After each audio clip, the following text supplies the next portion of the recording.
Իսրայելագետ Սերգեյ Մելքոնյանն է արդեն մեր տաղավարում, ողջույն, շնորհակալ եմ, որ այստեղ եք։ Պարոն Մելքոնյան, Ռուբիոյի սկանդալային հայտարարությունից սկսենք, ըստ էության նա կասկածի տակ առավ այն, ինչ բոլորս մտածում էինք 4 օր, գիտեինք, թե Իսրայելն է սկսել գործողությունը Իրանի դեմ, բայց կարծես թե Ռուբիոն Միացյալ Նահանգների վրա վերցրեց այս պատասխանատվությունը, ասելով, որ մենք գիտեինք, որ Իսրայելը պատրաստվում է հարվածել Իրանին, ենթադրում էինք, որ կլինի պատասխան Իրանից, դրա համար որոշեցին կանխարգելիչ հարված հասցնել։ Ի վերջո, ըստ ձեզ եւ ձեր տեղեկություններով, ով է սկսել այս պատերազմը Իսրայելը, թե Միացյալ Նահանգները։ Բարձր շնորհակալություն հրավերի համար։ Իրականում երկուսն են սկսել, այստեղ ես շատ կարևոր է չտարանջատել Իսրայելին եւ Միացյալ Նահանգներին, որովհետեւ մի հատ կարևոր միտում կա։ Այսօր Միացյալ Նահանգներում փորձում են վերլուծել իրենց մոտեցումը։ Հիշացնեմ, որտեվ հիմնական նպատակը դրած էր փոխել ռեժիմը, հիմա մենք տեսնում ենք արդեն այլ դիսկուրս կա Միացյալ Նահանգներում, որ ոչ, մեր թիրախները բալիստիկ հրթիռների ծրագիրը, իրենց պաշարները, ռազմական հետակառուցվածք եւ այլն, տարանջատելով ռեժիմից։ Իսկ Իսրայելում հակառակ ռեժիմը փոխել է, սա հիմնական ռազմավարական նպատակն է։ Դա նշանակում է, որ Միացյալ Նահանգների մեկ ճյուղը, ավելի լավ ամերիկագետները պատասխանեն, այլ տեսլական ունի, թե որոնք են իրականում Ամերիկայի նպատակները Իրանում եւ հաշվի առնելով, որ առանց Միացյալ Նահանգների օգնությամբ Իսրայելը չէր կարողանա իրականացնել այն առաջի հարվածը, որի արդյունքում կարողացան տասնյակ բարձր պաշտոնյաներին շարքից հաներ, ասենց ասած։ Այսինքն ստացվում է հավանական համարում եք սցենարը, որ ինչ որ պահի Միացյալ Նահանգները պայմանական ասած իր թիրախները ոչնչացնելուց հետո դուրս կգա գործողություններից եւ սա կդառնա միայն իսրայելա-իրանական պատերազմ։ Դժվար թե դառնա միայն իսրայել-իրանական պատերազմ, որովհետեւ այստեղ նաեւ այլ Ամերիկայի դաշնակիցներ են ներգրաված, խոսք գնում է տարբեր արաբական երկրների մասին, այցոց պարսից երկրների մասին, բայց անդրադառնալով իրենց դիրքորոշմանը, այստեղ ըստ ինձ փորձում են այլ սցենար իրենց պատրաստեն, թե ինչպես իրան կարող են ապացուցեն, որ նպատակները հասել են եւ դուրս գան, որովհետեւ ռեժիմը փոխելը շատ կարևոր բաղադրիչ ունի։ Ով է տիրապետելու իրավիճակը գետնի վրա,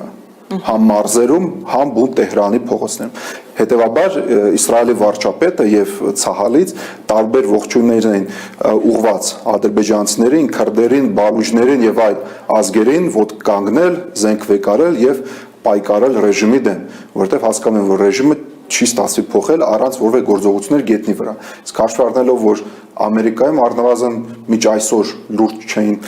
պլանավորում ցամաքային գործողություններ, ապա իրենց պետք են դաշնակիցներ գետնի վրա։ Բայց Միացյալ Նահանգները նաև կարող են փոխել իրենց մոտեցումը, իսկ եթե կարիք լինի գետնի վրա ունենալ ներկայություն, դա կարող են իրենք ապահովել նաև իսրայելցիների միջոցով։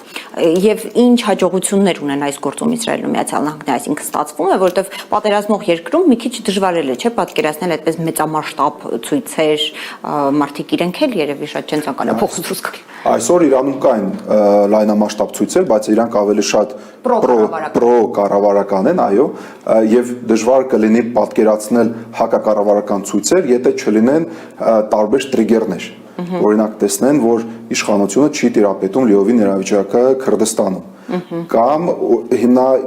երրորդ փուլում Իսրայելի հարվածները ուղղված են դեպի կառավարության ուժային ենթակառուցվածքների դեմ, որոնք ապահովում են անվտանգությունը գետնի վրա։ Եթե ժողովուրդը կամ այս զինված տարբեր փոքրամասնությունները տեսնեն, որ կառավարությունը չի կարող ապահովել ընդհանուր իրավիճակը, ոստիկանությունը վատ է աշխատում, բասիջները, որոնք էլի պրոռեժիմական հատուկ կառույց է, չեն կարող գործել, կորուստներ կան եւ այլն, դա կարող է իրենց ինչ-որ մի ձև ոգեշնչի, ինչ-որ մի հատ քայլ անել։ Տեսեք, Թրամփը սկզբից խոսում էր այն մասին, որ պատերազմը մոտ 4 շաբաթ կլինի, հիմա ասում է, որ պատրաստ են հարվածել ինչքան որ պետք կլինի, բայց եթե Իսրայելի մասին հենց խոսենք, հա, Նեթանյահուն ինչքան է ուզում եւ ինչքան կարող է պատերազմել։ Ենթադրում եմ, որ կան վերլուծություններ, ըստ որի սեփականաթոռը պահելու համար նա պատրաստ է հավերժ պատերազմել, բայց եթե ռեսուրսների մասին խոսենք։ Սա միայն սեփականաթոռի մասին չի, որովհետև այո, եթե ինքը չկարողանա հասնել նպատակներին, որ ինքը դրել է, ապա աշունը ամեն համակամությամբ ինքը կպարտվի ընտրություններում եւ կդատվի, որովհետև իր դեմ տարբեր քրեական գործեր կան։ Չի կարող հետաձգել ընտրությունները։ Դժվար, որովհետև այդ պահանջը հասարակության մեջ կա, որ կարևոր է անցկացնել ընտրություններ։ Միևնույն ժամանակ ինքը փաստացի ճնշվում է հասարակության մի այլ կողմից, որ ասում են, որ սա Իսրայելի համար պատմական պահն է, փակել ճակերտներով Իրանի խնդիրը։ Եվ դա իրենք դիք չօգտագործես պատմական պահը, ապա ինք ավելի շատ քննադատություն կլինի։ Բայց կարևոր է հիշեցնել, որ 12 օրվա պատերազմի ընթացքում հունիս 2025 թիվ Իսրայելի պաշտպանողական ունակությունները բավականին նվազել էին։ Հա։ Դա նույնպես ինչ տեղի ունեցել օրինակ հունիս 2021 թիվ, երբ որ Համասից լայնածավալ հարձակում էր։ Հակահրթիռների քանակը բավականի չէին։ Եվ Ռուբիոն այդ տեսանկյունից ճիշտ ասաց, որ Իրանը կարող է ավելի մեծ քանակի արտադրի բալիստիկ հրթիռներ, միևնույն ժամանակ մեր հնարավորությունները հակահրթիռներ արտադրելը անհամեմատել են 100 մինչ 100 հրթիռներ 8 հակահրթիռներ։ Եվ այստեղ գալիս արդեն քանակի եւ որակի մրցակցությունը։ Եվ Իսրայելի համար սա հիմնական խնդիրը։ Հետևաբար իրանք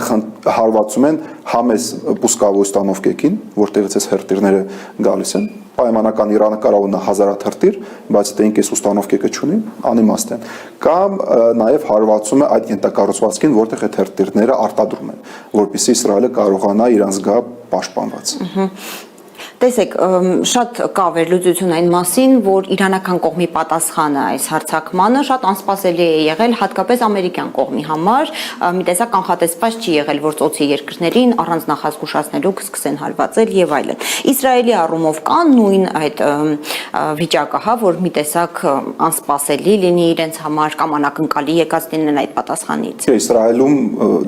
Իսրայելի համար դա անակնկալ չէր, որտեղ նույնիսկ իրանց առաջի ռազմավարության ցահալի ռազմավարությունը, որը 2015 թվականին դեր հրատարակվել, Իսրայելը պիտի պատրաստ լիներ վարել պատերազմներ տարբեր ճակատներում։ Եվ հոկտեմբեր 7 2023 թվականից իրենք արդեն փաստացի դրան գնում էին։ Իրանք վարում են պատերազմ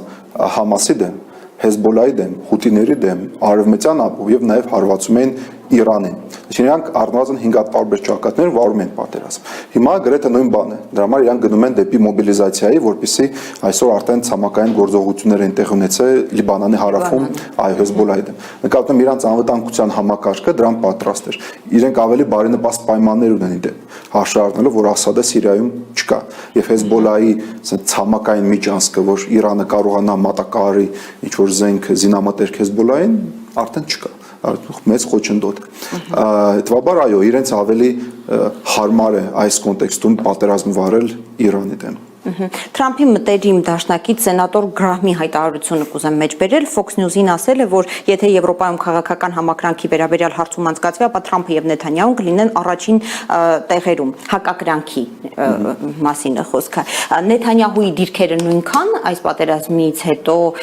վատացել են, որքան Թրամփինը, որովհետեւ Թրամփին հիմա շատ են մեղադրում, մասնավորապես ծոցի երկրները հարվածի տակ դնելու համար, զինվորների կորստի համար եւ այլն։ Չէ, Իսրայելում մի քիչ ուրիշ է իրավիճակը, որովհետև Իրանի հարցը ինքը շատ քիչ հարցերից է, որտեղ հասարակության մեջ կա կոնսենսուս։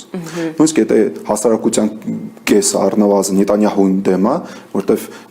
ըստ տարբեր հարցումներին դա լինեն ընտրությունները, ամենայն համանականությամբ օրինակ Նավտալի Բենետը, նախկին վարչապետը կձևավորեր կառավարություն եւ Նետանյահուն կպարտվեր, բայց Իրանի հարցի շուրջ բոլոր ունեն կոնսենսուս եւ այլ կարծիք այստեղ չկա։ Այո, կան ավելի մարգինալ կարծիք, որ Իսրայելը փաստացի դարձավ Ռուսաստանը, որը հարվածեց առաջինը եւ այլն, բայց ոչ։ Մենք նաեւ ունենք հարցումներ, որ անցկացնում են անվտանգության ոլորտում, ինչքանով եք դուք աջակցում Իսրայելի այս որոշումները պատերազմի, մենք տեսնում ենք, որ աջակցությունը բավականին բարձր է։ Միացյալ Նահանգները դա արդեն ուրիշ օպերայից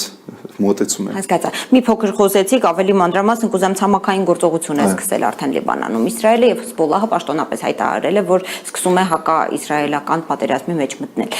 Սա ինչ կարող է փոխել այս գործողության մեջ ընդհանրապես եւ ինչ մասշտաբի զարգացումներ կարող է մտցնել։ Եթե դա տեղի ունենար, ենթադրենք 2024 թվականին, ապա Իսրայելի համար շատ դժվար օրեր կլինի, որովհետև այդ հրթիռների պաշարներ, որ Հեզբոլլահն ուներ, բավականին շատ են եւ Իսրայելի հակահրթիռային համակարգը